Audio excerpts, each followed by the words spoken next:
느헤미야 8장 17절에서 18절 말씀 세 번역으로 보겠습니다. 사로잡혀 갔다가 돌아온 모든 사람이 초막을 세우고 거기에 머물렀다. 눈의 아들 여호수아 때로부터 그날까지 이렇게 축제를 즐긴 일이 없었으므로 이스라엘 자손은 크게 즐거워하였다.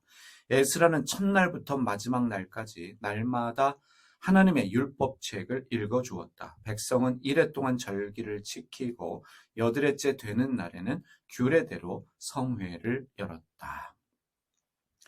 이 백성을 대표하는 각 가문의 어른들, 제사장들, 레위 사람들이 율법의 말씀을 더 배우기 위해서 제사장이며 학자인 에스라를 찾아갔습니다.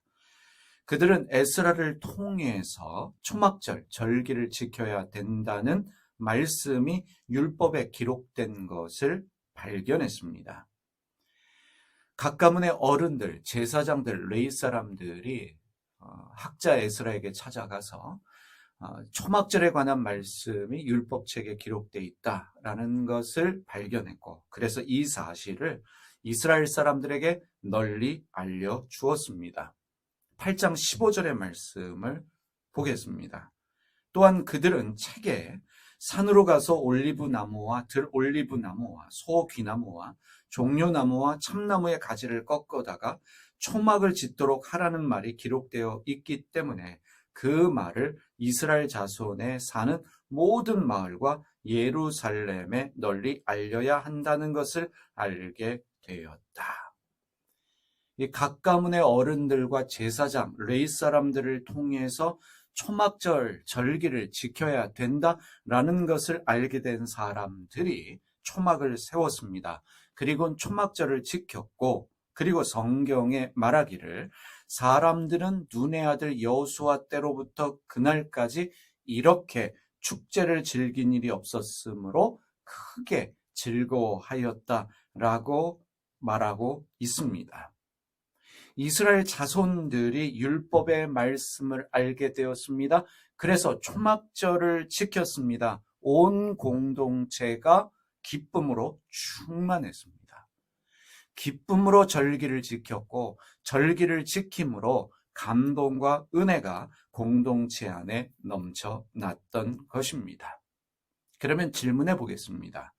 이렇게 공동체가 은혜와 기쁨으로 충만했던 이유가 무엇인가? 말씀에 기록된 대로 초막절을 지켰기 때문입니다. 그런데 근본적인 이유가 있습니다. 바로 각 가문의 어른들, 제사장들, 레위 사람들의 겸손함이 있었기 때문입니다.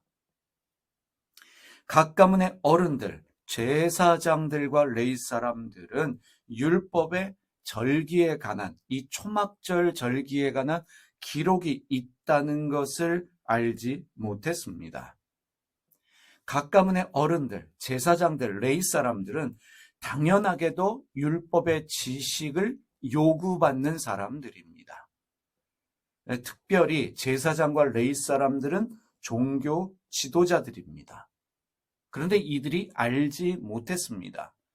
이들은 더 배우고 싶어서 학자 에스라를 찾아갔습니다. 다시 말하면 이들은 자신들의 무지함을 인지했습니다. 우리는 더 배워야 한다. 더 알아야 한다. 더 공부해야 한다. 그런 겸손한 마음을 가지고 더 배우기 원해서 학자 에스라를 찾아왔고, 에스라를 통해서 율법책에 초막절을 지켜야 된다라는 말씀이 있다는 것을 알게 되었습니다. 그리고는 어떻게 합니까? 자신들이 깨달은 것을, 자신들이 배운 것을 겸손한 마음으로 온 백성들에게 알렸습니다. 흥분된 마음으로, 기쁜 마음으로 알렸습니다. 나의 무지함, 내가 제사장으로서, 레위 사람으로서 드러나는 그 무지함과 무식함을 상관하지 않았습니다. 배운 그것을 기쁜 마음으로 사람들에게 전해 주었습니다. 어느 공동체이든 지도자의 무지는 공동체에 속한 사람들을 무지한 사람들로 만들고 수준 낮은 공동체가 되게 합니다. 지도자의 수준은 중요합니다. 지도자의 겸손은 중요합니다. 지금 세계 최고의 학문과 기술을 자랑하는 나라 중에 하나가 독일입니다. 그런데 그러한 독일이 수백만 명의 유대인들을 학살하면서 전쟁을 일으켰고, 그래서 온 세계를 고통 가운데 몰아넣었던 시기가 있었습니다. 왜 그런 무지한 일을 행했습니까? 히틀러라고 하는 지도자의 무지와 무모함 때문에 국민들의 눈과 귀가 가려졌고 국민들이 바보가 되었습니다. 히틀러의 야망을 채우는 도구가 되었던 것입니다. 지도자는 중요합니다. 지도자가 자기의 한계와 무지를 알고 겸손한 마음으로 끊임없이 공부하고 연구하려고 할 때 공동체가 성장하고 성숙할 수 있습니다. 지도자만큼 사람들은 자라갈 수 있는 것입니다. 특별히 종교 지도자의 겸손은 너무나 중요합니다. 왜냐하면 신앙의 한계란 끝이 없기 때문에 그렇습니다. 신앙의 깊이라는 것 끝이 없습니다.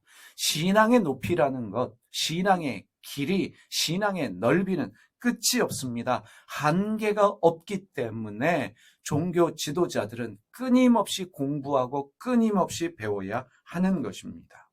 나는 무지하다. 내가 아는 것이 전부가 아니다 라는 것을 인정하고 끊임없이 공부하고 연구하는 일들이 모든 지도자들에게 필요하겠지만 특별히 종교 지도자들에게는 절대적으로 필요한 일입니다. 기도하는 일도 중요하고 사역하는 일도 중요하지만 공부하는 일, 끊임없이 배우는 일은 너무나도 중요하다라는 것을 종교 지도자들이 알아야 합니다. 무엇보다도 신앙 공동체는 성서 말씀에 대한 새로운 깨달음으로 날마다 기쁨이 가득해야 합니다. 오늘 내가 배운 말씀이, 깨달은 말씀이 전부가 아닙니다. 내일은 새로운 감동과 은혜가 있다는 것을 알아야 합니다. 그래서 끊임없이 이미 내가 알고 있다라고 여겨지는 그것도 공부할 때 새로운 은혜와 감동이 우리에게 주어지는 것입니다. 이단 사이비들을 생각해 보시기를 바랍니다. 이단 사이비들의 특징은 대화와 토론이 불가능합니다. 하나는 알고 둘은 모르는 사람들입니다. 내가 알고 있는 것이 전부라고 확신합니다. 그래서 자기 뜻, 주장을 절대로 굽히지 않습니다. 남의 이야기를 들으려고 하지 않고 내 얘기를 들어라 라고 요구합니다. 고집이 셉니다. 내가 알고 있는, 우리가 알고 있는 것이 최고이며 우리에게만 신이 계시를 주어서 준 지식이다. 그러하기 때문에 우리만이 유일한 진리다라고 믿는 사람들이 이단 사이비입니다. 누가 그렇게 만들었습니까? 이단 사이비의 교주들이 사람들을 그렇게 쇠뇌시킨 것입니다. 이단 사이비들은 공부하거나 연구하지 않습니다. 달달달 외우게 하고 믿게 합니다. 그것을 믿을 수밖에 없도록 가스라이팅을 합니다. 종교적인 속임수로 사람들을 속이고 현혹합니다.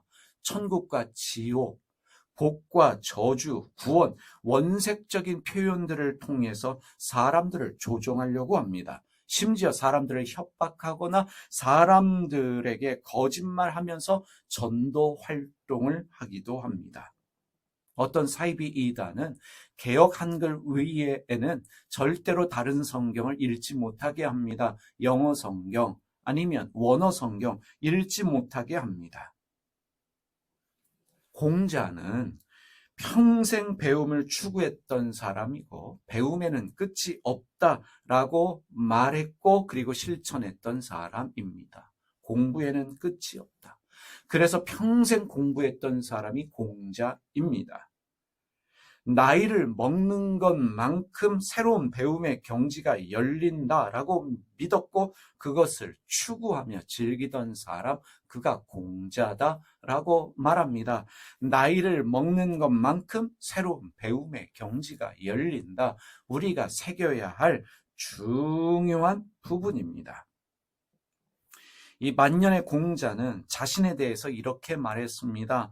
배움에 한번 분발하면 먹는 것을 잊어버리고 이치를 깨우치면 즐거워 근심을 잊어서 자신이 가는지도 모르는 사람이다. 자기 스스로에 대해서 말했습니다.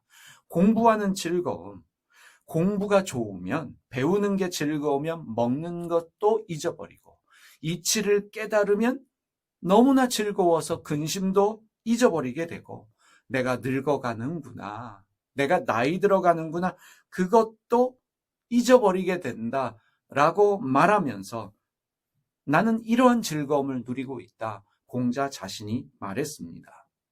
공자는 배움에 이르는 과정, 그 즐거움을 호학이라고 표현을 했습니다.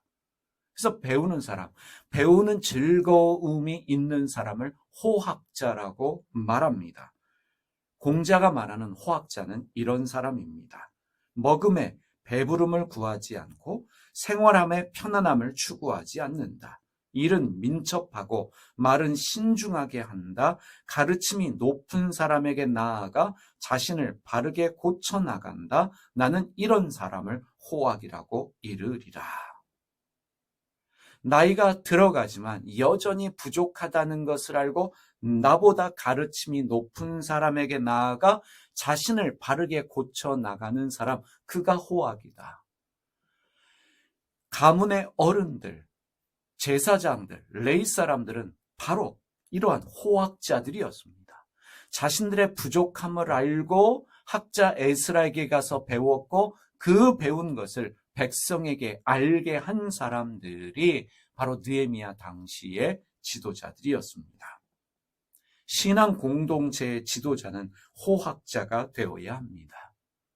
신앙의 깊이, 신앙의 성숙함은 어디서 생겨나겠습니까? 기도하는 일에서 생겨나지 않습니다. 사실 우리 한국 교회의 목회자들 기도 열심히 합니다. 사역도 많이 하지요. 신방도 많이 합니다.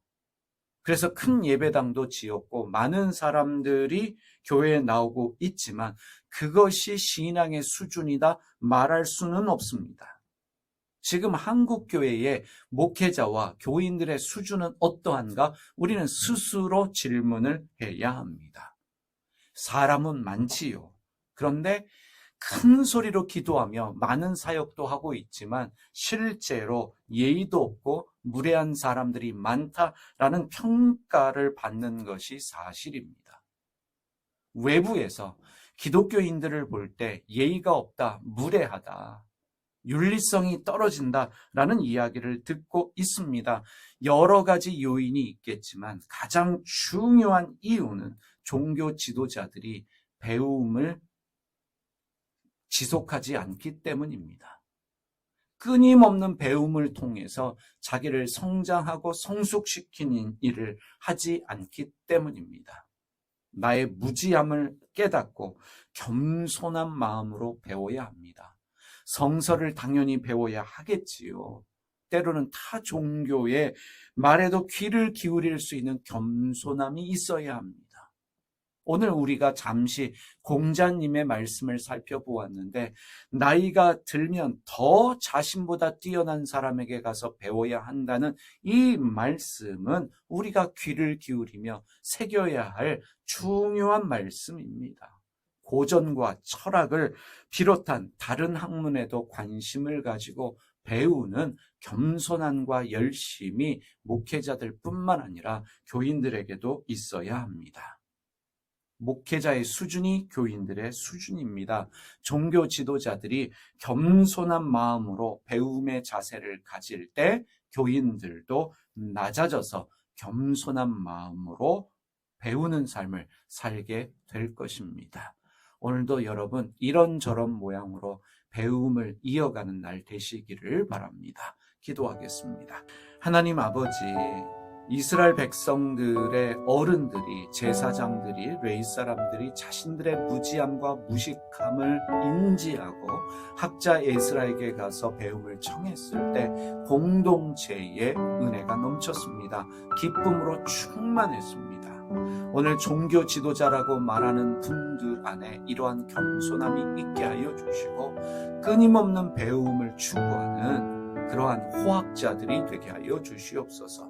오늘 기도하는 저희도 내가 알고 있는 것이 전부다라고 여기며 배움을 멈추는 자들이 아니라 나는 끊임없이 배워야 하는 사람이라는 것을 인식하고 오늘도 공부하고 책을 가까이 하는 날이 되게 하여 주시옵소서. 오늘도 은혜로 저희와 함께 하시는 주님께 감사드리며 예수님의 이름으로